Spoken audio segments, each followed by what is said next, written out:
பீகார் சட்டமன்ற தேர்தலில் மகா கட்பந்தன் கூட்டணி அதிரடி காட்ட தொடங்கியிருக்கு. அவர்களுடைய முதலமைச்சர் வேட்பாளரையும் துணை முதலமைச்சர் வேட்பாளரையும் அறிவித்து என்டிஏ கூட்டணிக்கு பீதியை கிளப்ப ஆரம்பித்திருக்கிறது. என்டிஏ கூட்டணியில் இருக்கக்கூடிய பாஜகவினுடைய தலைவர்கள் இந்த முதலமைச்சருக்கு எதிராக இப்போ பேச ஆரம்பிச்சிருக்கிறாங்க. சிறையில் இருக்க போகிறவர்களா உங்களுடைய முதலமைச்சர்கள் அப்படிங்கிற கேள்வியை அவர்கள் எழுப்ப ஆரம்பிச்சிருக்கிறாங்க. என்டிஏ கூட்டணியினுடைய பதட்டத்தை தான் இது வெளிப்படுத்துது. வரக்கூடிய நாட்களில் என்னென்ன அதிரடிகள் காத்திருக்கு அப்படிங்கிறத நம்ம பொறுத்திருந்து தான் பார்க்க வேண்டியது இருக்கு. உண்மையிலேயே மகா கட்பந்தன் கூட்டணி ஒரு அடி முன்னோக்கி இப்போ தேர்தல் களத்தில் வச்சிருக்கா அப்படிங்கிற கேள்வி நமக்குள்ளால எழுந்திருக்கு. என்ன நடக்குது அப்படிங்கிறத இந்த வீடியோவில் பார்ப்போம். பீகார் தேர்தல் இந்தியாவிலே மிக மிக முக்கியமானது இந்த சூழலில். ஏன்னா பீகார் தேர்தல் தான் அடுத்து வரக்கூடிய நாட்களில் இந்திய அரசியலில் என்ன நடக்கும் அப்படிங்கிறத தீர்மானிக்கக்கூடிய இடத்துல இருக்குது. அந்த வகையில் அரசியல் கட்சிகளும் சரி அரசியல் நோக்கர்களும் சரி பீகார் எலெக்ஷனை ரொம்ப விறுவிறுப்பாகவே ஆழ்ந்து கவனிச்சிட்டு இருக்கிறாங்க. என்டிஏ கூட்டணியும் மகா கட்பந்தன் கூட்டணியும் இந்த எலெக்ஷனில் அறிவித்த பிறகு மிகப்பெரிய விஷயங்கள் அதை பற்றி தொடர்ந்து பேசப்பட்டே வருகிறது. குறிப்பாக மகா கட்பந்தன் கூட்டணி அவர்களுடைய முதலமைச்சர் வேட்பாளரை அறிவிக்காதது, அவர்கள் வேட்பாளர்களை அவர்களுடைய கூட்டணி கட்சிகள் அறிவித்தது, இதெல்லாமே மிகப்பெரிய விமர்சனமாக பார்க்கப்பட்டது. எல்லாவற்றிற்கும் முற்றுப்புள்ளி வைக்கிற மாதிரி இன்னும் சொல்லப்போனால் இங்கே ஒரு பாய்ச்சலை நிகழ்த்துற மாதிரி தான் பீகாரில் மகா கட்பந்தன் கூட்டணி இன்னைக்கு தேஜஸ்வி யாதவை முதலமைச்சர் வேட்பாளராக அறிவிச்சிருக்கு. இன்னும் யாரும் எதிர்பாராத ட்விஸ்ட் என்னன்னு சொன்னால் துணை முதல்வராகவும் ஒருவரை அறிவிச்சிருக்காங்க. அது விஐபி அப்படிங்கிற கட்சியினுடைய தலைவராக இருக்கக்கூடிய முகேஷ் சகானி அவர்களை அறிவிச்சிருக்கிறாங்க.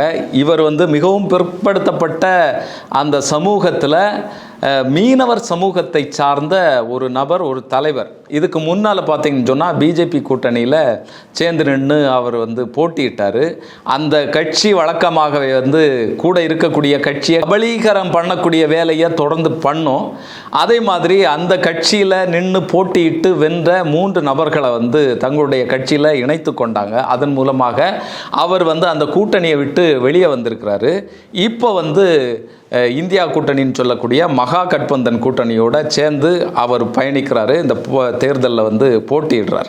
அப்போது இங்கே இருக்கக்கூடிய பிற்படுத்தப்பட்ட சமூகத்தினுடைய வாக்குகளை கவர்ற மாதிரி தான் இந்த நபரை இவர்கள் துணை முதல்வராக அறிவிச்சிருக்கிறாங்க. அருமையான ஒரு தீர்மானம் அப்படிங்கிறது தான் நம்ம இதில் பார்க்க வேண்டியது இருக்குது. என்னன்னு சொல்கிறாங்கன்னு சொன்னால் பீகார் ஒட்டுமொத்த மாநிலத்திலையும் இந்த சமூகம், குறிப்பாக இவர் இருக்கக்கூடிய சமூகத்தை சார்ந்த மக்கள் நிறைய இருக்கிறாங்க. அவர் ஒரு மீனவ சமூகத்தை சார்ந்தவர். அந்த மக்கள் பரவலாக இருக்காங்க. அப்படிங்கிறதுனால இங்கே இருக்கக்கூடிய பிற்படுத்தப்பட்ட மக்களுக்கு ஒரு நம்பிக்கை உருவாகும். தங்களுக்கும் ஒரு முக்கியத்துவம் தாராங்க. துணை முதலமைச்சர் பதவியில் அவரை நிற்க வைக்கிறாங்க. அதுவும் வெளிப்படையாக இப்போ அறிவித்த பிறகு மாநிலம் முழுவதும் இது மிகப்பெரிய ஒரு எதிர்பார்ப்பை சாதாரண மக்கள் மத்தியில் உருவாகி இருக்கும். இது இவர்களுக்கு ஓட்டாக மாறும் அப்படிங்கிறத பல அரசியல் ஆர்வலர்களும் பேசிட்டு இருக்கிறாங்க. அந்த வகையில் ஏற்கனவே இஸ்லாமிய வாக்குகள், பிற்படுத்தப்பட்ட வாக்குகள், அது மாதிரி பழங்குடியினர் மக்களுடைய வாக்குகள், யாதவ் அந்த சமூகத்தை சார்ந்த வாக்குகள், இந்த வாக்குகள் எல்லாம் ஏற்கனவே இவர்களுக்கு கிடைக்கும் அப்படின்னு சொல்லி எதிர்பார்த்தது தான். ஆனால் நிதிஷ்குமார் அவர்களுக்கு பெண்களுடைய வாக்கு, அது மாதிரி பிற்படுத்தப்பட்ட சமூகத்தினுடைய வாக்குகள் ஒரு கேரண்டியாக கிடைக்கிறது மாதிரியான ஒரு நிலை இருக்குது. குறிப்பாக 27 லட்சம் பெண்களுக்கு 10,000 ரூபா இந்த எலெக்ஷனுக்கு முன்னால் கொடுத்தது, அது ஓட்டுக்காக கொடுத்ததுன்னு சொல்லி தான் பலரும் பார்த்துட்டு இருக்கிறாங்க. இப்படி மகா கட்பந்தன் கூட்டணி இந்த இருவரையும் அறிவித்த பிறகு அவருக்கு ஒரு மைலேஜ் கூடியிருக்கு அப்படிங்கிறது தான் நம்ம பார்க்க வேண்டியது இருக்குது. குறிப்பாக தேஜஸ்வி யாதவை அங்கே இருக்கக்கூடிய இளைஞர்கள் தங்களுடைய பிரதிநிதியாக அவர் தான் இந்த முதலமைச்சர், இதுக்கு சரியான நபர் அப்படின்னு சொல்லி கொண்டாட ஆரம்பிச்சிட்டாங்க. இதை பேசின பிறகு ஏற்கனவே அவரை பற்றி ஒரு எதிர்பார்ப்பு இருந்தது. இன்னும் குறிப்பாக சொல்லணும்னு சொன்னால் இந்த ஓட்சோரி யாத்திரையில் மக்கள் திரளாக லட்சக்கணக்கானவங்க அவருக்கும் ராகுல் காந்தி அவர்களுக்கும் ஆதரவு கொடுத்தாங்க. அந்த ஆதரவு நிலைப்பாடு ஓட்டாக மாறக்கூடிய வாய்ப்பு இருக்குது. ஏற்கனவே நிதிஷ்குமார் அவர்களுடைய ஆட்சியை பொறுத்தளவில் அங்கே ஒரு வெறுப்பு, ஊழல் இதெல்லாமே மலிஞ்சிருக்கு, மிக மிக மோசமாக இந்த ஆட்சி இருக்குது அப்படிங்கிற ஒரு குற்றச்சாட்டு இருந்து கொண்டே இருக்குது. இந்த குற்றச்சாட்டினுடைய அடிப்படையில் தான் இவர்களுக்கு ஒரு மாற்றம் வேணும், ஒரு மாற்று அரசு வந்தாச்சுன்னு சொன்னால் நல்லா இருக்கும் அப்படிங்கிற ஒரு பார்வை பீகார் மாநிலத்தில் தொடர்ச்சியாக எல்லா மக்கள் மத்தியிலையும் இருந்துகிட்ருக்கு. இன்னும் குறிப்பாக சொல்லணும்னா இந்த ஓட்சோரி அப்படிங்கிற இந்த குற்றச்சாட்டு 47 லட்சத்திற்கும் அதிகமான மக்களை இந்த வாக்காளர் பட்டியலிருந்து தூக்குனது. அது மாதிரி ஏகப்பட்ட முறைகேடுகள் அங்கங்கே நடந்து கொண்டிருக்கிறது. இது எல்லாமே மக்கள் மத்தியில் ஒரு வெறுப்பை மோடி அரசு மீதும் இங்கே இருக்கக்கூடிய கூட்டணி கட்சியாக இருக்கக்கூடிய நிதிஷ்குமார் அவர்களுடைய கட்சி மீதும் படிஞ்சிருக்கு, உருவாக்கி இருக்கு அப்படிங்கிறது உண்மை. இதனுடைய அடிப்படையில் இவர்களுடைய மக்களுடைய சாதாரண மக்களுடைய வாக்குகள் தேஜஸ்வி யாதவுக்கும் காங்கிரஸ் கட்சிக்கும் அவர்களுடைய மகாபந்தன் கூட்டணிக்கும் செல்லும் அப்படிங்கிறது உறுதி. சரி, இன்னொரு பக்கம் பார்த்தீங்கன்னு சொன்னால் தேஜஸ்வி யாதவ் இங்கே வேலை வாய்ப்புகள் வழங்கப்படும், ஒவ்வொரு குடும்பத்திலும் இருக்கக்கூடிய ஒரு நபருக்கு குறைந்தபட்சம் அரசு வேலைகள் வழங்கப்படும் அப்படிங்கிற நிறைய விஷயங்களை சொல்கிறாரு. இன்னும் சொல்லப்போனால் இந்த பென்ஷன் திட்டம் இது மாதிரி நிறைய திட்டங்களை அறிவிக்கிறாங்க. வரக்கூடிய நாட்களில் அவங்க தேர்தலில் என்ன நாங்கள் வெற்றி பெற்றால் செய்வோம் அப்படிங்கிற இதெல்லாம் வெளியிடுவாங்க. வெளியிடும்போது இன்னும் அவர்களுக்கு அது கூடுதல் மைலேஜாக கூடுதல் வாக்குகளை மக்கள் மத்தியில் ஒரு செல்வாக்கை பெருகக்கூடிய அளவில் உருவாக்கும் அப்படிங்கிறது உண்மை. இந்த பக்கம் நம்ம பார்த்தோம்னு சொன்னால் என்டிஏ கூட்டணியில் ஏற்கனவே பார்த்திங்கன்னா பிஜேபி 101 தொகுதிகளிலையும் நிதிஷ்குமார் அவருடைய கட்சி 101 தொகுதிகளிலையும் நிற்கு, சரிசமமாக நிற்கு.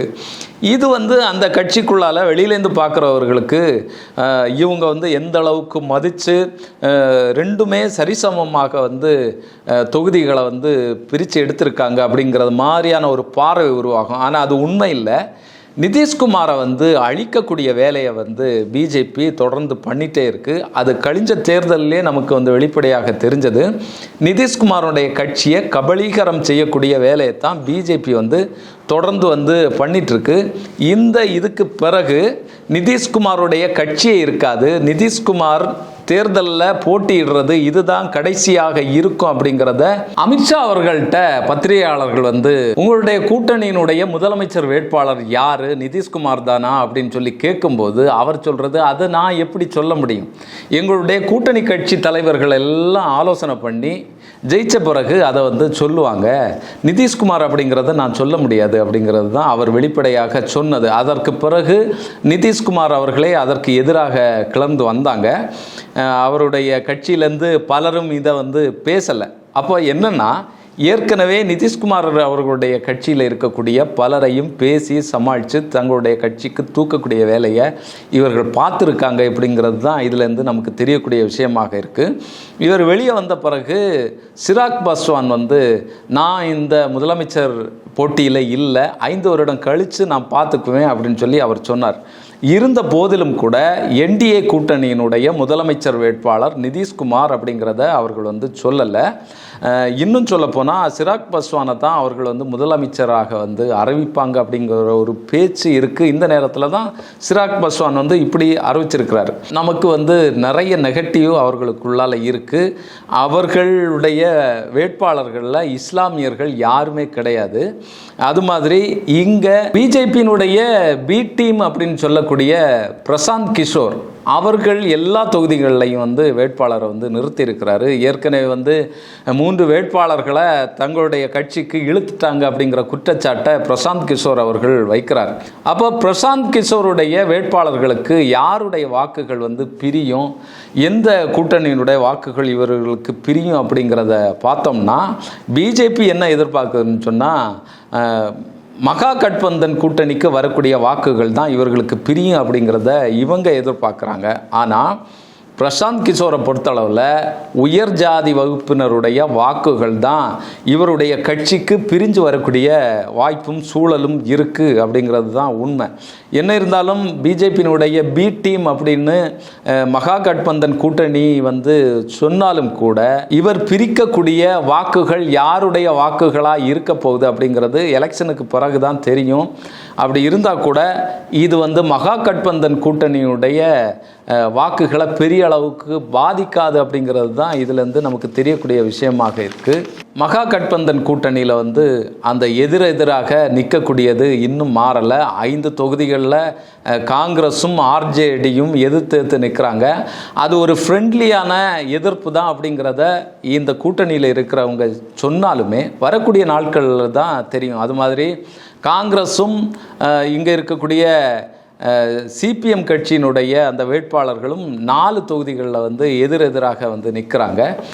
இதுவுமே வரக்கூடிய நாட்களில் வந்து இதிலையுமே பேசி சமாளித்து யாரையாவது மௌனப்படுத்தக்கூடிய வேலைகள் இதில் நடக்குமா அப்படிங்கிறத வந்து நம்ம பொறுத்திருந்து தான் பார்க்க வேண்டியது இருக்குது.